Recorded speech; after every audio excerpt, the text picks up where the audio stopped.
Hello दोस्तों, स्वागत है आपका नुक्ता चीन पर। मेरा नाम है शुभम उपाध्याय। केजीएफ चैप्टर 2 को सिर्फ एक तरह के लोग बहुत पसंद करेंगे, वो जिन्हें केजीएफ चैप्टर 1 बेहद पसंद आई थी। और इस कैटेगरी के दीवाने दर्शक इस देश में बहुत बहुत बहुत हैं।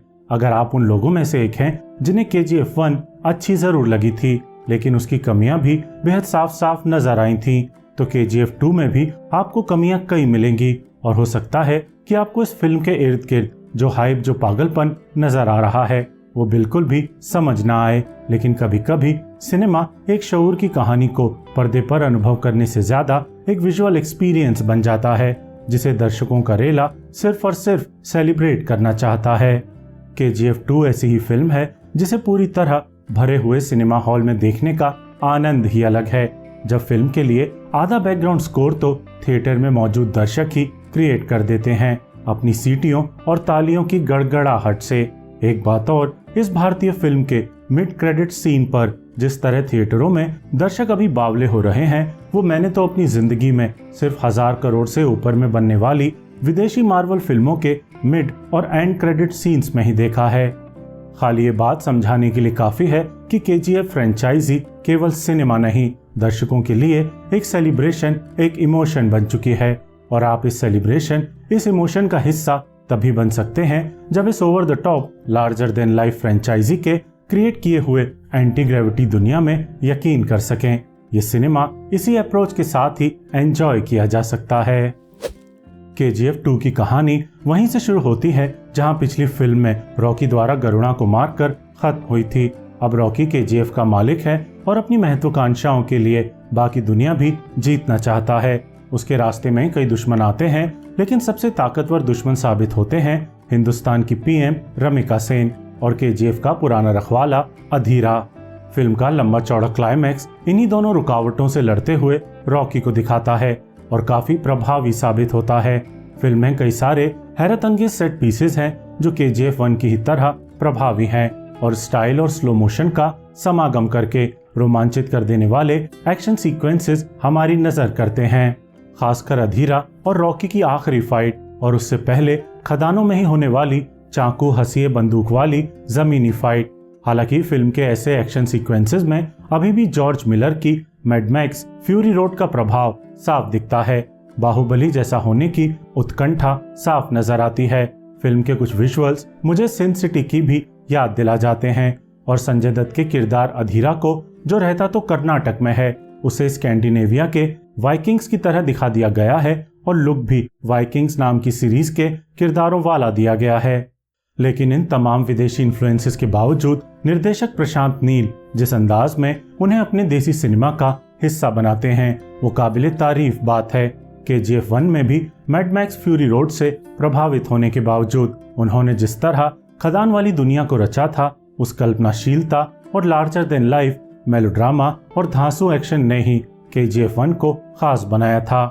केजीएफ 2 में भी निर्देशक प्रशांत नील की कल्पनाशीलता और उनकी बेहद मजबूत टेक्निकल टीम मिलकर उसी संसार को आगे बढ़ाती है और कुछ नए रोचक बदलावों के साथ अपनी कहानी अपने परिवेश के प्रति ऑथेंटिक बनी रहती है।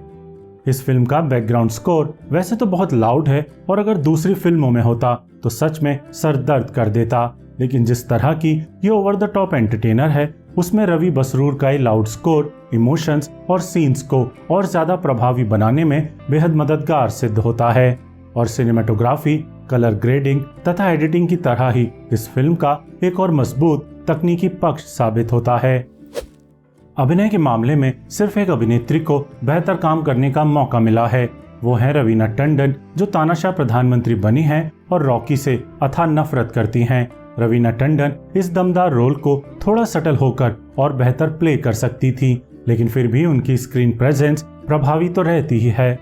रॉकी की प्रेमिका के रोल में एक बार फिर श्रीनिधि शेट्टी को कुछ खास करने को नहीं मिलता और इसमें उनकी छदाम भर भी गलती नहीं है, क्योंकि उनके किरदार रीमा की राइटिंग में कोई दम ही नहीं है।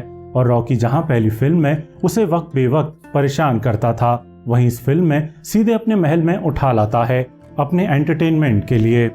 ये जो मसाला लार्जर देन लाइफ फिल्मों में टॉक्सिक मस्कुलिनिटी मौजूद होती है, इससे भगवान जाने क्यों नई पीढ़ी के स्टार और डायरेक्टर तक बेहद आकर्षित रहते हैं। जबकि इस फिल्म में भी नायिका को बंदी बनाने जैसे प्लॉट की कतई आवश्यकता नहीं थी। दूसरी तरफ अधीरा के रोल में संजय दत्त की स्क्रीन प्रेजेंस देखते ही बनती है और उनके और यश के बीच के कन्फ्रंटेशन वाले सीन्स लाजवाब सिद्ध होते हैं। हालांकि संजय दत्त के किरदार की राइटिंग कमजोर है और फिल्म के काफी हिस्से से वो गायब रहता है, जिस वजह से रॉकी और अधीरा के बीच जो टेंशन, जो दुश्मनी फिल्म पैदा कर सकती थी, उसकी शायद आधी ही क्रिएट कर पाती है।